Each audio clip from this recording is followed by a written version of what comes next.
Okay, you guys, now we're on chapter 18. More ghost, Amy? Question, not a statement. Okay. What in the world? Anne Claire sounded stunned. Lightning filled the room with a blue light as she blinked at the figures clutching each other at the foot of her bed. Who's there? What happened? In the attic. We saw. Thunder drowned out Amy's stammer. Anne Claire flicked on a lamp and swung her feet over the side of the bed. Wait a minute, she commanded, though with not quite her usual vigor. The pill had put her to sleep in spite of the storm, and obviously she was having difficulty waking up now. Do you mean you've been in the attic again? We had to. Amy saw her aunt's lips tighten. We did it for you, Aunt Claire. Don't be angry. We saw, but the words wouldn't come. Aunt Claire reached for her robe. I'm not angry, Amy. I just don't understand what you're trying to tell me. Good grief, what a storm. Let's go downstairs. Maybe I can hear you better down there. Meekly, the girls followed along the hall to the stairs. Amy darted a glance at the attic door. It was closed. I wouldn't go up there again, she thought, for all the secrets in the world. Excuse me. Lightning lit their way and thunder bombarded them as they trailed into the kitchen. I'll make cocoa, Aunt Claire said. It'll calm you down. She combined chocolate, sugar, and milk while the girls huddled near the door. You may have noticed I'm a firm believer in the soothing powers of a snack. Though, of course, doctors don't approve of using food for comfort. In my experience, chocolate never fails. Chocolate chip cookies are very useful. Also fudge and cocoa. She kept glancing at the girls as she chatted. I'll pull the shades if you like. A storm makes things seem much worse than they are. The words flowed over and around Amy. If my legs would only stop shaking, she thought. If my chest didn't feel so funny and tight.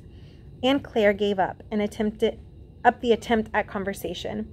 You'd both better sit down before you fall down, she suggested. Amy moved toward the table and Luann followed. Just then, another clap of thunder crashed over them, rattling dishes in the cupboard. The room was plunged into darkness, and Luann squealed in terror. Darn! They could hear Aunt Claire moving across the kitchen. Stay there. Stay where you are, kids. There's an oil lamp on the top shelf of the cupboard. I'll have it in a minute. Amy couldn't have taken a step if she'd wanted to. With the lights out, the terror she'd felt in the attic returned full force. Beside her, Luann sobbed, her panic increasing with each clap of thunder. Amy put an arm around her sister's shoulders and drew her close. There now. A match flared and yellow light brightened the kitchen. Aunt Claire turned up the flame of the lamp. That's cozy, isn't it? She lifted the pot from the stove and poured the cocoa into mugs. Come on, don't cry, Luann. Have a nice hot drink and tell me what it was that scared you so. More ghost, Amy? The question was lightly put, but Amy heard the tension behind it. They were back to a dangerous subject again. There was no escaping it. Amy sipped her cocoa and tried not to look into the shadows beyond the lamplight. We saw a doll move, she began cautiously, all by itself. And we heard things too. When her aunt didn't stop her, she described what had happened in the attic a few minutes earlier. Aunt Claire regarded her solemnly. You're sure, Amy? You couldn't have imagined the crying, the footsteps? Oh no! She heard it too, Luann? You heard it too, Luann? And there was thunder all the time, Luann said, clearly feeling Amy had left out something important, just like now. For her, the storm remained the most frightening part of the night. Aunt Claire leaned forward and rested her chin on her hands. Her face was gaunt. Then it's true, she said finally. There's really something up there, something angry and full of hate after all of these years. Amy squirmed. What do you mean? If there's a spirit haunting this place, Aunt Claire spoke slowly, I'm sure it's Grandma Trelaw's. She was a strong one, the one who hated Tom so much and despised me for loving him. Now she wants to make me suffer because I brought him into their lives and caused their deaths. Her voice broke. Maybe not, Amy protested. Maybe that isn't it. But she thought Aunt Claire was probably right. It could be. It could be that the ghost wants to tell us something else. Something about the books in the parlor, she went on, the idea taking shape as she spoke. Last night, the grandmother doll was there in the parlor, and the books started sliding out of the shelves. We didn't understand what that meant, and so tonight she leaned forward and touched them. First one, and then another. Do you think maybe... She and Aunt Claire stared at each other, wide-eyed. Aunt Claire stood and picked up the lamp. We can find out, she said grimly. I may regret it, but we have to look, don't we? Look at what? Luann clutched her cocoa mug. The books in the parlor, Amy explained. Maybe Grandma Trelaw's spirit was using the doll to tell us there's something hidden behind the books. Come on, Luann. We'll close the curtains in the parlor so you can't see the lightning. Reluctantly, Luann stood up. The little procession made its way down the hall, Aunt Claire leading the way with a lamp. Amy shivered as they entered the parlor. There was a chilling dampness that she never noticed before. Aunt Claire set the lamp on the table and went from window to window, closing the velvet draperies. Then she pointed to the bookshelves. Amy, you stand in front of the shelves and put up your hand the way the doll did in the dollhouse. Grandma Trelaw wasn't very tall. Her voice shook. I can't believe we're doing this. People would think we're absolutely insane. Amy loosened Luann's grip on her arm and positioned herself in front of the shelves. She was still terrified, but for the first time she felt as if she might be close to learning the secret of the haunted house. She raised her hand and ran her fingertips over a row of books. Take them out, 1 or 2 at a time, Aunt Claire suggested. There could be something behind them. I guess. I'm sure those books haven't been touched in 30 years. Amy pulled out 4 books and sneezed as a cloud of dust drifted down over her head. She slid a hand into the empty space they left. Nothing, she reported. Aunt Claire put the books on the table. Take out some more then. Let's empty that shelf and the one above it. Amy pulled out another handful of books and then another. She emptied the first shelf and started on the second. The table filled up, and Luann carried some of the books to the sofa. Let's stop for a while and look through these, Aunt Claire said. Her face was so white that she looked like a ghost herself. There might be something tucked in between the pages, I suppose. Oh, I feel ridiculous and afraid of what we might find. Luann gathered up more books from the table just as a tremendous thunderclap broke overhead. The books flew out of her hand and she sank to the floor. Make it go away, she moaned. Make it stop, Amy. I can't. Amy knew Luann was trying hard to be brave.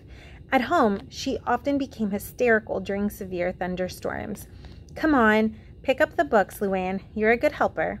Luann rubbed her eyes with her fist and did as she was told. Books, books, books, she muttered. Books all over the floor, books and a letter. A letter? Amy turned from the bookcase.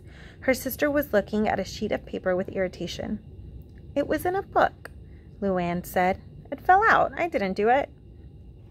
Amy snatched the paper from Luann's fingers and held it close to the lamp. A bookmark, maybe? Aunt Claire suggested.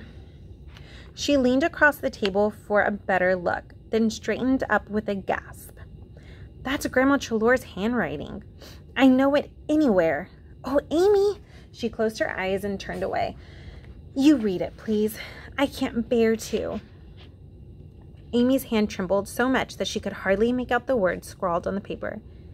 He killed James, she read huskily. He wants money. He's going to kill me too. We've always been generous to Reuben. How could he do this? Please, God, don't let Paul wake up. That was all. Amy looked up at her aunt, who clung to the edge of the table as if she might faint. Who's Reuben? Aunt Claire cleared her throat. Let me see the note, Amy, please. She held the paper close to the lamp and read it again. Reuben Miller was a handyman who took care of the garden and did chores around the house, she said. He worked for a number of other people, too. He was quiet, serious, very dependable. She began to cry. Reuben Miller! Oh, Amy, I know the police questioned him at the time, but he seemed so outraged by the killings, and his wife swore he was home that evening. Where is he now? He died long ago. And Claire dropped into the chair and leaned back. I just can't take it in. Do you see what this means? Tom didn't kill Grandma and Grandpa. It wasn't my fault they died. Amy watched her hand study the message again. Something magic was happening, a small miracle in the circle of a yellow lamplight. Tight little lines and Aunt Claire's face melted away, and her pale cheeks flushed with color. She looked younger, gentler, prettier than Amy had ever seen her before. When you said there was a ghost, I was angry with you, Amy, she murmured. I thought, if that's true, the ghost is Grandma Chalor, and she's still furious after all these years because her killer was never identified. I thought she wants me to go on feeling guilty forever. But now I know Tom didn't kill them, and Grandma Chalor wanted me to know the truth. If her spirit has come back, it's because she wants me to stop driving myself crazy over something that wasn't my fault at all. She was like a little girl, thrilled and relieved, asking Amy and Luann to be happy with her. Don't you think that's why she came back?